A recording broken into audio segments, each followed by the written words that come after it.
Մեթյու Հենրի, ամենօրյա ընթերցանություն, օր մարտի 21։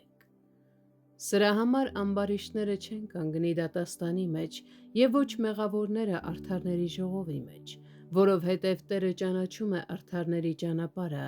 բայց ամբարիշտների ճանապարհը կկորչի։ Սաղմոս 1:5-6 խոսքեր։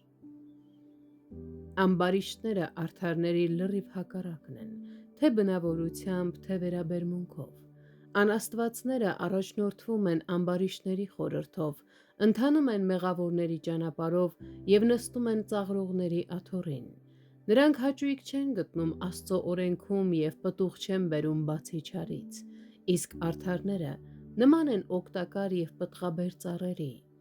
Անաստվածները, սակայն, նման են մղեղի, որ քամին քշում է տանում, ինչպես այն փոշին, որ կալսարանի տերը ցանկանում է հեռացնել, որովհետև այն ոչ մի օգտակարություն չունի։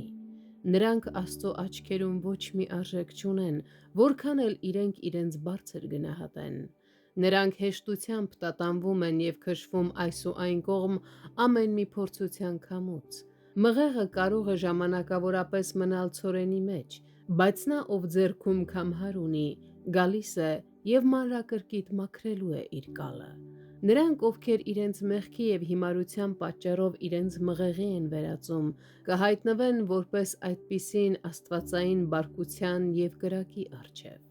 Ամբարիշտների դատավճիռը հաստատված է, սակայն երբ մեղավորը զգում է իր մեղքն ու թշվառությունը,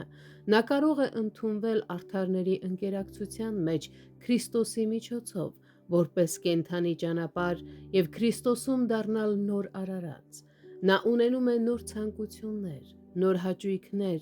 նոր հույսեր, նոր երկյուղ, նոր վշտեր, նոր ընկերներ և նոր հետապնդումներ։ Նրա մտքերը, խոսքերը և գործերը փոխվում են, նա վերածնվում է և կրում է նոր բնավորություն։ Ահա ամեն բան նոր է դառնում աստվածային շնորհով, որը նրա հոգին փոխակերպում է Փրկչի պատկերի նմանությամբ։ Ախ որքան տարբեր են ամբարիշտների բնավորությունն ու վախճանը։